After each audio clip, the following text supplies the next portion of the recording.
Alors comme je vous le disais dans une vidéo précédente, j'étais pas super satisfait de la sacoche du pack Flymore Combo pour le Mavic 2 parce que elle est souple, donc je trouve que le drone n'était pas très bien protégé.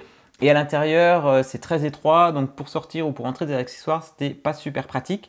C'est pour ça que je me suis orienté vers cette sacoche-là, PG High-Tech, qui coûte 46 € sur Amazon. Je vous mets le lien dans la description. Je trouve le rapport qualité-prix très intéressant. Elle a la particularité donc d'être rigide. Alors, pas autant que je l'espérais parce que, même si le drone est bien protégé, à l'intérieur, on a des protections en mousse, donc il n'y a pas de souci. Mais on peut voir que si on appuie dessus, la sacoche quand même se rétracte un petit peu. Je m'attendais à quelque chose de vraiment rigide. Mais bon, le drone est quand même bien protégé. Au niveau de la taille, si on la compare à la sacoche d'origine, on peut voir qu'elle est un petit peu plus haute.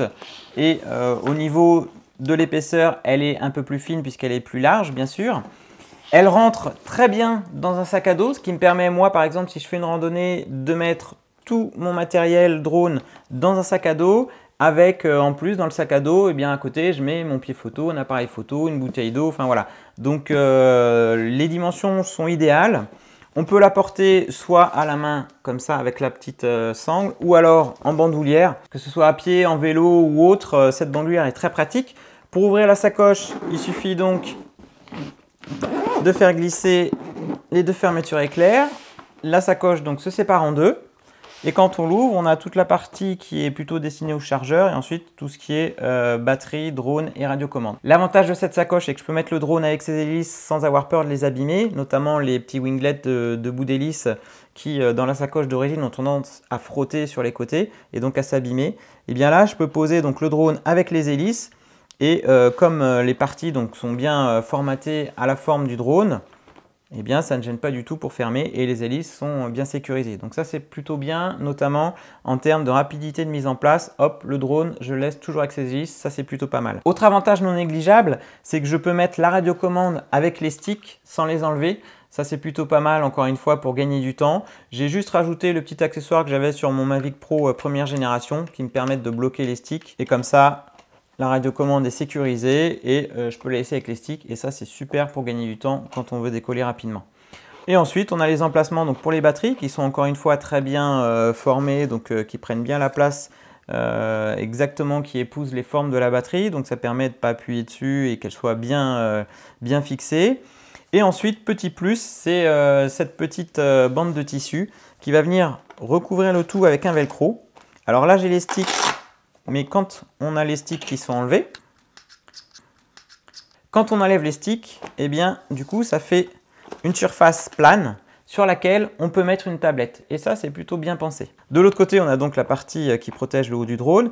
Et ensuite, on va pouvoir mettre donc les chargeurs. Moi, personnellement, je mets le chargeur voiture. Comme ça me permet en déplacement de charger une batterie si j'ai vraiment besoin avec mon chargeur allume-cigare.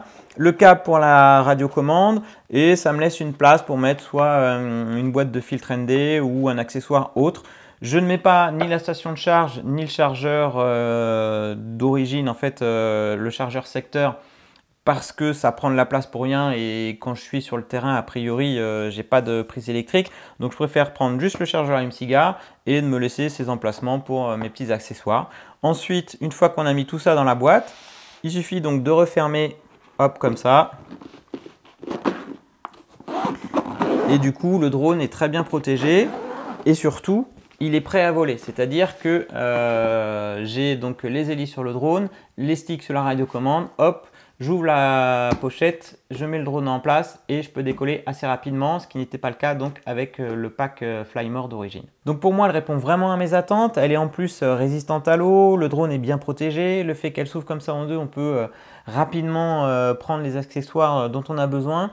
Donc voilà, au bout d'une semaine d'utilisation, parce que du coup je suis en train de tourner justement des images sur la fonctionnalité Hyperlapse du Mavic 2, ce sera certainement le thème de ma prochaine vidéo. Donc elle répond vraiment à mes attentes, le rapport qualité-prix très intéressant. N'hésitez pas à me dire ce que vous en pensez dans les commentaires et d'ici là, moi je vous dis à bientôt pour une prochaine vidéo. Ciao!